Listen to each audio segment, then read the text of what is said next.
प्रसिद्ध साहित्यिका व तसेच कवयित्री रचनाताई. रचनाताईंनी मराठी व हिंदी साहित्यात अनेक ठिकाणी आपले योगदान दिलेले आहे. ताईंच्या कादंबऱ्याही खूप प्रसिद्ध आहेत. त्यातीलच काही कादंबऱ्या जसं एकावडीची गोष्ट, श्री संवेदना व सरत्या वसंताच्या गोष्टी, स्त्रियांच्या विषयावर श्री जाणीव व श्री संवैधानिक अभ्यास अशा अनेक कादंबऱ्या रचनाताईंच्या प्रसिद्ध झालेल्या आहेत. कादंबऱ्यांबरोबरच कविता संग्रहही खूप असे प्रसिद्ध झालेले आहेत. चला तर मग आपण आता भेटूयात रचनाताईंना. रचनाताई नमस्कार. या मैफिलीत आपले स्वागत आहे. ताई, आपल्या साहित्याबद्दल तर खूपच प्रसिद्ध आहात आपण, तर आपण काही याच्यावर गप्पा मारूयात. सर्वप्रथम मला एक तुम्हाला विचारूसं वाटतंय की ह्या क्षेत्रात येण्याची प्रेरणा तुम्हाला कशी व कुणाकडनं? अभिव्यक्ती आविष्कारच्या या व्यासपीठावर तुम्ही मला निमंत्रित केलं त्याबद्दल मी सर्वप्रथम आपले ऋणी आहे. खरं तर सांगायची गोष्ट अशी आहे की मला लहानपणापासूनच लेखक होण्याची इच्छा होती. म्हणजे पाठ्यपुस्तकामध्ये कविता कथा वाचताना असं वाटायचं की ही लोक कशी लिहित असतील. ही प्रेरणा मला लिहिण्याची खरी तर त्यातनंच मिळालेली आहे की आपणही कधीतरी लिहावं असं मनापासून वाटायचं. आणि लहानपणापासून वाचनाचा खूप छंद होता. खूप पुस्तकं वाचायची. मी अगदी 5वी-6वीला असताना सुद्धा मला आठवते की मी माझी लायब्ररी लावलेली होती आणि तिथे जाऊन मग ती मी पुस्तकं वाचायची. बऱ्याचदा तर अशा गोष्टी झाल्या की न झेपणाऱ्याच पुस्तकं मी वाचली. नरहर कुरुंदकर अगदी त्या वयात मी 5वी 6वी 7वीच्या वयामध्ये मी वाचलं. समजत नव्हतं फारसं पण तरी मी वाचत गेले. त्यानंतर कोणताही नेत्याची जयंती पुण्यतिथी आली की मी ती त्यांच्याबद्दलची पुस्तकं वाचायची लिहायची आणि त्यातनं मग माझं वक्तृत्व भाषण असायचं ते सगळं वेगळं असायचं काहीतरी. त्यानंतर निबंध वगैरे स्पर्धा असल्या तर माझ्या निबंधाची हमखास प्रथम निबंध म्हणून निवड व्हायची. मग असंच करत करत एक आत्मविश्वास वाढत गेला. त्यानंतर मग 11वीला आल्यानंतर मी माझी पहिली कथा लिहिली गुन्हेगार. ती कथा कॉलेजच्या मासिकासाठी लिहिलेली होती आणि ती सगळ्यांना खूप आवडली. म्हणजे अगदी प्राचार्यांनी सुद्धा मला बोलवून माझं कौतुक केलं वगैरे. अशा खूप साऱ्या गोष्टी छोट्या छोट्या गोष्टी घडत गेल्या. निबंधात पण कामगार चळवळ वगैरे अशा जिथं जिथं मी निबंध लिहून पाठवायचे तिथं तिथं ते निबंधाची निवड व्हायची. आणि त्यानंतर मग बराच काळ मग वाचनात घालवला. म्हणजे लिहिलं नाहीच. 11वी नंतर बराच काळ वाचन घालवलं. डी.एड झालं. डी.एडमध्ये पण मग बऱ्याच गोष्टी मी लिहित होते. म्हणजे छोटे छोटे स्फुटलेख वगैरे असे वैचारिक लेख मी लिहित होते.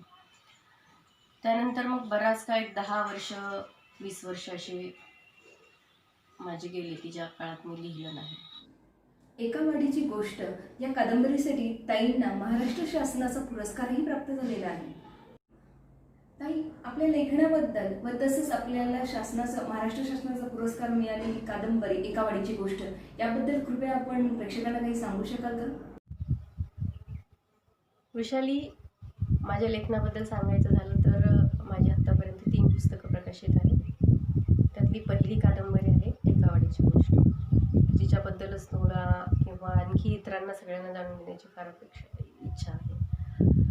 तर एकावडीची गोष्ट ही माझी पहिली कादंबरी आणि त्यानंतर आलेला आहे माझा अनुवादित कथासंग्रह सरत्या वसंताच्या गोष्टी.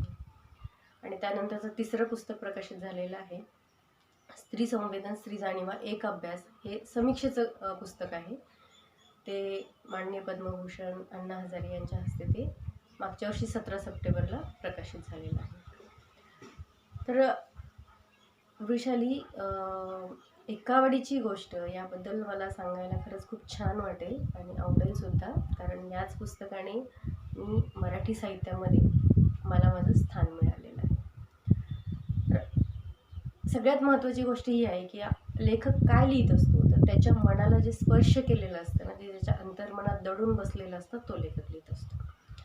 तर बघ, आता तू मी किंवा आणखी कोणीही जेव्हा पहिल्यांदा एखाद्या खेड्यामध्ये जातो तेव्हा काय होतं आणि जेव्हा आपण एखाद्या शहरामध्ये जातो तेव्हा काय होतं. समज तू एखाद्या पुण्यासारख्या शहरात गेली आणि मग पुण्यासारख्या शहरात तू एखाद्या ठिकाणी उभी राहिली आणि सगळी लोक आपापल्या कामात व्यस्त आहेत अशी दिसते. त्यातलं कुणीही त्यांच्या हातातलं काम बाजूला सरकवून तुला विचारणार नाही की तुम्हाला कोण पाहिजे किंवा इथं तुम्ही का थांबले.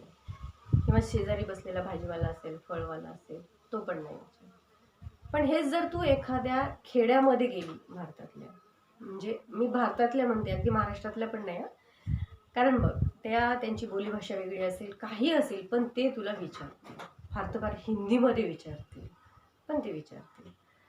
आणि मग तसं आपण महाराष्ट्रातल्या कुठल्याही खेड्यामध्ये गेलो ना, तिथली लोक लगेच 2-4 लोक गोळा होतील, काही बायका पाणी शेणत असतील, काही किंवा हापशावर पाणी हापसत असतील, किंवा काही घर सारवत असतील, किंवा आणखी कोणी जनावराला चारा टाकत असेल, किंवा एखादा माणूस, म्हातारा माणूस तिथं बसलेला असेल, कोणी असो, किंवा लहान मुलं असतील, ती सुद्धा तुमच्या जवळ येऊन तुम्हाला विचारतील की तुम्हाला कोण पाहिजे. जेव्हा तुम्ही कोण पाहिजे विचारताल तेव्हा ते तुम्हाला त्या व्यक्तीचं नाव, पत्ता वगैरे असं सांगतील. म्हणजे खेड्यामध्ये ही एक आपुलकी असते. आपण गेल्या गेल्या कोणीतरी आपल्याला येऊन बोलतं, ही आपुलकी असते. आणि जेव्हा तुम्ही खेड्यात राहता ना, तेव्हा तिथं तुम्हाला असे क्षण असंख्य येतात की तुमच्या अडचणी जाणून घेतात, आणि ती लोक परस्पर तुमच्या अडचणी संपवण्याचा किंवा सोडण्याचा ते प्रयत्न करतात. म्हणजे महाराष्ट्रातल्या किंवा भारतातल्या आपल्या ग्रामसंस्कृतीमध्ये, आपल्या खेड्यामध्ये आपल्याला जे काही मिळतं ना, ते खूप काही वेगळं असतं.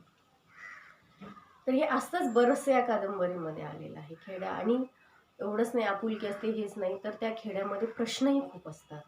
ते प्रश्न ह्या कादंबरीमध्ये आलेले आहेत. तिथं काही अस्वस्थ करणाऱ्या घटना पण घडतील, आपल्या दिसतील किंवा आपण अनुभवू, त्यासुद्धा तुम्हाला तिथं खूप अनुभवायला मिळतात.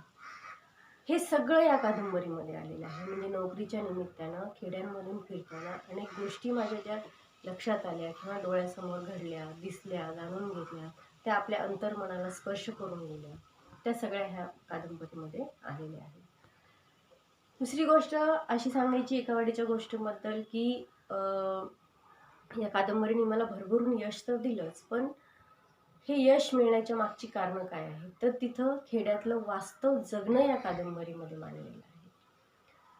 मग खूप अशा कादंबरीला अशी एक कुठलीही ठोस नायिका नाही आहे किंवा नायक नाही आहे, पण तुम्हाला कादंबरीच्या प्रत्येक पानावर किंवा काही घटनांनंतर तुम्हाला तिथे नवीन नायक भेटेल, नवीन नायिका भेटेल, की त्या विश्वामध्ये आपण वाचक हरवून जातो किंवा गुंतून जातो. ही कादंबरी लिहिताना मी सरळ 16 दिवसात लिहिली, पण तुम्हाला कादंबरीच्या प्रत्येक पानावर किंवा काही घटनांनंतर तुम्हाला तिथे नवीन नायक भेटेल, नवीन नायिका भेटेल, की त्या विश्वामध्ये आपण वाचक हरवून जातो किंवा गुंतून जातो. ही कादंबरी लिहिताना मी सरळ 16 दिवसात लिहिली. त्याचं कारण असं आहे की या कादंबरीमध्ये आणलेल्या ज्या घटना आहेत, जे प्रसंग आहेत, ते माझ्या मनामध्ये वारंवार पिंगा घालत होते. ते मला कुठंतरी मांडण्यासाठी अस्वस्थ करत होते. त्यामुळं मग मी ही कादंबरी लिहिली. खेड्याची एक, आपल्या महाराष्ट्रातल्या किंवा भारतातल्या खेड्याची आणि शहराची अशी दोघांची विशिष्ट अशी वेगळी संस्कृती असते, परंपरा असते. तर खरं तर माझ्या अगोदरही खेड्यांवर बऱ्याच कादंबऱ्या आलेल्या आहेत, परंतु एका महिलेने लिहिलेली ही पहिली ग्रामीण कादंबरी आहे, असे या कादंबरीबद्दल चर्चा चालू आहे. तर या कादंबरी जेव्हा मी 16 दिवसामध्ये पहिल्यांदा पूर्ण लिहून काढली आणि त्यानंतर मी ती प्रकाशकांकडे पाठवली, तर ज्या प्रकाशकांकडे पाठवली, तर त्या प्रत्येक प्रकाशकांकडून मला त्या कादंबरीसाठी ग्रीन सिग्नल मिळाला. आता जेव्हा ही कादंबरी प्रकाशित करायची ठरवली, तेव्हा तिची अर्पण पत्रिका आली, मनोगत आलं, प्रस्तावना आली. तर ही कादंबरी ज्या प्रकाशकांनी प्रकाशित केली ते म्हणजे औरंगाबादचे श्रीकांत उमरीकर, जनशक्ती वाचक चळवळीचे प्रकाशक. तर त्यांना जेव्हा मी प्रस्तावनेबद्दल म्हटलं, तर ते म्हटले की ह्या कादंबरीला प्रस्तावनेची गरजच नाही. हा माझ्या कादंबरीसाठी आलेला सगळ्यात पहिल्यांदा, सगळ्यात छान आणि मला भावलेला ही प्रतिक्रिया होती. आणि त्यावेळेस ठरवलं की ठीक आहे, ह्या कादंबरीला त्यांना वाटतं, ते माझ्यापेक्षा वयाने मोठे आहेत, जाणकार आहेत, चांगले समीक्षक आहेत, आणि त्यांना जर वाटत नाही की ह्या कादंबरीसाठी प्रस्तावना असू नये, तर ठीक आहे. मग मी तिथे निर्णय घेतला की ठीक आहे, या कादंबरीला आपण कोणाची प्रस्तावना देणार नाही आहोत. त्यानंतर प्रश्न आला अर्पण पत्रिकेचा. तर ही कादंबरी महाराष्ट्रातल्या एका खेड्यावर लिहिलेली असून सुद्धा, किंवा खेड्यातल्या मला जी माणसं भेटली, ते अनुभव आला, त्यातल्या वृत्ती, प्रवृत्ती, त्यांच्या लकबी, त्यांच्या सवयी, किंवा तिथं असणारे जे प्राणी आहेत, कुत्रं आहे, म्हणजे बकऱ्या आहेत, शेळ्या आहेत, ह्या सगळ्यांभोवती त्यांचं जे जगणं आहे किंवा शेती आहे फार मनापासून असतं.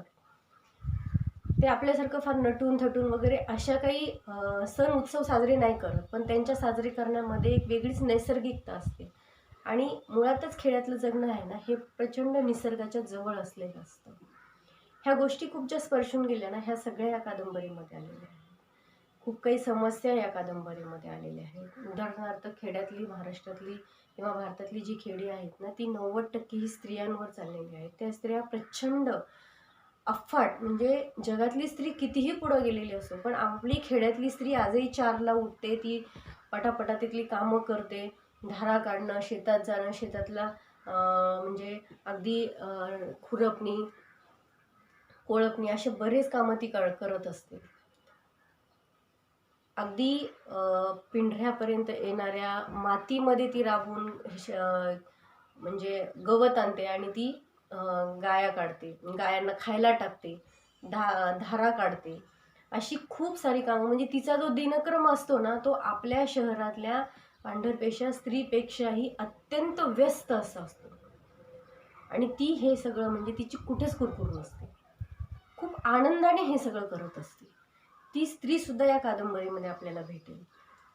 म्हणजे खरोखर अगदी आजही 21व्या शतकामध्ये जर आपल्याला खेड्यातली ग्रामीण स्त्री कशी आहे ना, ही बघायची असेल ना, तर खरंच तुम्ही ही कादंबरी वाचा, तुम्हाला ती तिथं नक्की भेटेल. त्यानंतर कादंबरीची अर्पणपत्रिका. तर या कादंबरीची अर्पणपत्रिकाच अशी आहे की कित्येक शतकांच्या प्रतीक्षेनंतर मनाच्या वाळवंटात उगवून आलेल्या सृजनाच्या अंकुरास. म्हणजे मनासारखी यापूर्वी मी कथा लिहिल्या, कविता लिहिल्या, पण पुस्तक रूपाने हे येणारं हे माझं पहिलं सृजन होतं. त्यामुळे मग मी ह्या कादंबरीला अशी ही दिली, अर्पणपत्रिका दिली. आणि माझी बहुतेक पुस्तक ही सृजनालाच अर्पण केलेली आहेत. माझे दुसरं जे पुस्तक आहे सरत्या वसंताच्या गोष्टी, तर त्याची पण अर्पणपत्रिका अशीच आहे की आत्मभानाच्या वाटेवर चालणाऱ्या स्त्रियांना मी ती पुस्तक अर्पण केलेलं आहे. म्हणजे सांगायचं तात्पर्य हे आहे की एका वाडीच्या गोष्टीमध्ये जे जगणं मांडलेलं आहे, ते जगणं एका वाडीचं आहे, वस्तीचं आहे, ते सगळ्यांना भावतं, उरतं आणि सगळ्यांना आवडतं सुद्धा. लेखक आणि लिखाण हे एकमेकांशी जुळलेले एक नातेसंबंध आहे. तसेच मी तुम्हाला म्हणू नाही शकत की तुमचं आत्ता सध्या लिखाण बंद आहे की चालू आहे. लेखन चालूच असेल, फक्त सध्या तुम्ही काय लिहित आहात याबद्दल आपण प्रेक्षकांना काही सांगाल? वृषाली, मला खरंच असं सांगावंसं वाटतं की आपल्या शहरामधली मुलं वगैरे जे आत्महत्या करतात वगैरे, तर त्यांनी जर हे वाचलं, त्यांनी जर हे समजून घेतलं की किती संघर्ष असतो या लोकांचा, किती मानसिक पातळीवर संघर्ष असतो, शारीरिक पातळीवर संघर्ष असतो, सामाजिक पातळीवरती यांची दखल पटकन कुठे घेतली जातच नाही. खेड्यामध्ये एखादी खूप वाईट घटना घडते, तेव्हा आपण खेड्याकडे बघतो, तिथं काय घडलं, तिथं असं का घडलं, मग तेव्हा त्याची कारणमीमांसा. काही दिवस आपण कॅन्डल मोर्चा काढतो, तिथं ती थोडाफार काळात त्या खेड्यात चर्चेत येतं आणि त्यानंतर पुन्हा ते जैसे ते होऊन जातं. ह्या खेड्यातल्या आपण खूप छोट्या छोट्या गोष्टीवर चर्चा करत असतो, म्हणजे कंटाळा आलाय, बोर झाले, तर हे शब्द तुम्हाला खेड्यामध्ये बघायला सुद्धा, ऐकायला सुद्धा मिळणार नाही. प्रत्येकजण आपल्या आपल्या धावपळीत असतो. म्हणजे अगदी म्हाताऱ्या माणसांना सुद्धा त्यांचं शेड्यूल असतं की सून आणि लेक जर शेतात गेले तर गायांकडे बघायचं आहे, चारा ठेवायचा आहे, पाणी ठेवायचं आहे, घरातली लेकरं बाळ सांभाळायची. हे सगळं ह्या कादंबरीमध्ये चित्रित होतं आणि याच्यातनं आपल्याला जगायला खूप काही मिळतं, सापडतं की आपण कसं जगलं पाहिजे हे सुद्धा वास्तव भान ती कादंबरी आपल्याला देऊन जाते. आता तू मला असं विचारत आहेस की सध्या आपण काय लिहित आहोत. तर खरं सांगू वृषाली, आता माझा हा जो काळ आहे ना, आत्ताच माझा नुकताच एक कथासंग्रह लिहून पूर्ण झालेला आहे आणि तो प्रकाशकांकडे गेलेला आहे. तो यायला आणखी थोडाफार वेळ लागेल. पण आत्ता जो हा काळ आहे ना, आत्ता हा माझा वाचनाचा काळ आहे. म्हणजे आता मला काय लिहायचं आहे हे मी निश्चित असं ठरवलेलं नाही. एका कादंबरीची बीजं पुन्हा माझ्या मनामध्ये घोंगावत आहेत की आता मी एक कादंबरी लिहावी. त्याची बरीचशी रूपरेषा माझ्या मनामध्ये तयार झालेली आहे, पण ती मी लिहायला घेतलेली नाही. सध्या मी वाचत आहे आणि वाचल्यानंतर जेव्हा मला माझ्या कादंबरीचं म्हणजे एका नव्या पुस्तकाचं जे काही सगळं मटेरियल माझ्या मनात तयार होईल तेव्हा मी मग ते मी लिहायला सुरुवात करेन. आता पुढच्या पिढीसाठी काय संदेश द्यायचा, तर मला असं वाटतं की पहिल्यांदा पुढच्या पिढीने ना आपल्या मूळ संस्कृतीकडे वळणं गरजेचं आहे. म्हणजे आपल्यामध्ये आता आपण जर मानसशास्त्रज्ञांची किंवा सायकोलॉजीची दवाखाने बघितली तर रांगाच्या रांगा आपल्याला लागलेल्या दिसत आहेत. तर हे का लागत आहेत, तर आता खेड्यांमध्येही तुम्ही जर एका वाडीची गोष्ट वाचली वृषाली, तर तुमच्या असं लक्षात येईल की तिथं जे जगणं मांडले त्याच्यामध्ये खूप प्रॉब्लेम्स आहेत. त्यांचे प्रॉब्लेम तर असे आहेत की कधी न सुटणारे प्रश्न आहेत. तिथं बेकारी आहे, तिथं अशिक्षितपणा आहे, तिथं बऱ्याच गोष्टी आहेत. तर ताई, आपल्या अनुभवाच्या शिदोरीतनं आपण आजच्या पिढीला काही संदेश द्यावासा वाटतो? वृषाली, माझ्या लेखनाबद्दल सांगायचं झालं तर माझी आत्तापर्यंत 3 पुस्तकं प्रकाशित आहेत. त्यातली पहिली कादंबरी आहे एका वाडीची गोष्ट, जिच्याबद्दलच तुला किंवा आणखी इतरांना सगळ्यांना जाणून घेण्याची फार इच्छा आहे. तर एका वाडीची गोष्ट ही माझी पहिली कादंबरी आणि त्यानंतर आलेला आहे माझा अनुवादित कथासंग्रह सरत्या वसंताच्या गोष्टी. आणि त्यानंतरचं तिसरं पुस्तक प्रकाशित झालेलं आहे स्त्री संवेदन स्त्री जाणीवा एक अभ्यास. हे समीक्षेचं पुस्तक आहे. ते माननीय पद्मभूषण अण्णा हजारे यांच्या हस्ते ते मागच्या वर्षी 17 सप्टेंबरला प्रकाशित झालेलं आहे. तर वृषाली, एका वाडीची गोष्ट याबद्दल मला सांगायला खरंच खूप छान वाटेल आणि आवडेल सुद्धा, कारण याच पुस्तकाने मी मराठी साहित्यामध्ये मला माझं स्थान मिळालेलं आहे. तर सगळ्यात महत्त्वाची गोष्ट ही आहे की लेखक काय लिहित असतो, तर त्याच्या मनाला जे स्पर्श केलेलं असतं ना, ते त्याच्या अंतर्मनात दडून बसलेलं असतं, तो लेखक लिहित असतो. तर बघ, आता तू, मी किंवा आणखी कोणीही जेव्हा पहिल्यांदा एखाद्या खेड्यामध्ये जातो तेव्हा काय होतं आणि जेव्हा आपण एखाद्या शहरामध्ये जातो तेव्हा काय होतं. समज तू एखाद्या पुण्यासारख्या शहरात गेली आणि मग पुण्यासारख्या शहरात तू एखाद्या ठिकाणी उभी राहिली. आपण जेव्हा शहरामध्ये जगत असतो ना, तर आपल्या माझ्या कित्येक आत्महत्या ह्या प्रेमभंगामुळे होणाऱ्या आहेत. कित्येक आत्महत्या ह्या छोट्या छोट्या गोष्टी न मिळाल्यामुळे आहेत. काही तर बातम्या अशा ऐकायला मिळतात की एखादी अमुक वस्तू नाही मिळाली म्हणून आत्महत्या केली. तर मला असं वाटतंय की हे आपल्या संस्कृतीत बसणारं नाही आहे. आपली जी भारतीय संस्कृती आहे ना, तर ती संस्कृती अशी आहे की ह्या संस्कृती आपल्याला लढायला शिकवते, ही आपल्याला जगायला शिकवते आणि विशेषतः म्हणजे आपली वाटचाल ही शाश्वत मूल्यांकडे घेऊन जाणारी आहे आपली संस्कृती. मग आता आपली संस्कृती काय आहे, तर सगळ्यात महत्त्वाचं म्हणजे त्याच्या अगोदर मला अजून तुला एक महत्त्वाचा मुद्दा सांगावासा वाटतो की आपली संस्कृती कुठल्याही जाती धर्मामध्ये वाटली गेलेली नाही. आपण कसं राहिलं पाहिजे, कुठली साडी घातली पाहिजे, कुठला ड्रेस घातला पाहिजे किंवा कुठला पदार्थ, ही आपली संस्कृती मुळीच नाही आहे माझ्या मते. माझ्या मते असे आहे की आपल्या संस्कृतीचा अविभाज्य भाग म्हणजे आपली दिनचर्या आहे. आपण योगाकडे वळलं पाहिजे, आपण प्राणायामाकडे वळलं पाहिजे, आपण मेडिटेशनकडे वळलं पाहिजे, आपण खूप सारं वाचलं पाहिजे आणि सगळ्यात महत्त्वाची म्हणजे आपली संस्कृती आहे ना, तर आपल्या भारतीय संस्कृतीमध्ये अनेक कला आहेत. ह्या कलांकडे आपण वळलं पाहिजे. जर तुला चित्र काढायला आवडत असतील ना, तर तू खूप चित्र काढली पाहिजेत आणि त्या चित्रकलेमध्ये खूप सारी अशी प्रगती केली पाहिजे. तुला नृत्य करायला आवडत असेल तर तू नृत्य केलं पाहिजे. मग मला कुठलं नृत्य आवडतंय आणि त्या नृत्यानुसार तू त्याचं शास्त्रीय शिक्षण घेऊन ते विकसित केलं पाहिजे. ह्या गोष्टी आहेत ना, ह्या आयुष्याला खूप बळ देणाऱ्या आहेत. जेव्हा माणसाला एखादा छंद असतो ना, तर त्या छंदानंतर आपल्या आयुष्यातले प्रॉब्लेम्स आहेत ना, आपल्या आयुष्यातल्या ज्या किती मोठा प्रॉब्लेम असतो आपल्याला खूप छोटा वाटायला लागतो. माहिती का, आपल्याकडे पैसे नाही आहेत, आपल्याकडे घर नाही आहे, आपल्याकडे बंगला नाही आहे, ह्या गोष्टी पण आपल्याला त्या छंदापुढं खूप नगण्य वाटायला लागतात आणि मग जगण्याची एक नवीन वाट सापडते. त्यासाठी ना सगळ्यात म्हणजे माझ्या नवीन पिढीला देण्याचा संदेश असा आहे की पहिल्यांदा आपल्या संस्कृतीकडे वळा, योग संस्कृतीकडे वळा, त्याच्यानंतर तुमच्या छंदाकडे वळा. तुमचा छंद अगदी लहानपणापासून जोपासा. त्यासाठी तुम्हाला जे काही करता येईल ते करा. त्यानंतर बघा, तुमचं जगणं फार फार आणि फार सुंदर झालेलं असेल. आत्महत्या हद्दपार झालेल्या असतील, नैराश्य हद्दपार झालेलं असेल. आणि आपल्या छंदासाठी विशेष म्हणजे वेळ काढा.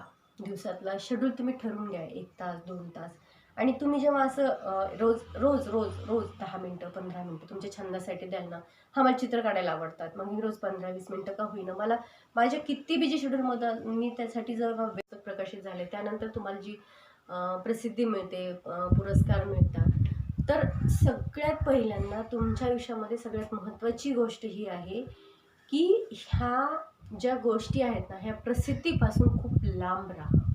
म्हणजे अजिबात तुमच्या वाट्याला जे यश येतं ना, ते तुम्ही संयमाने पचवा. अपयश आलं तर अतिशय आनंदाने ते पचवा आणि पुन्हा त्यातनं शिकून तुम्ही काहीतरी पुन्हा नवीन क्रिएट करा, नवीन सृजन करा.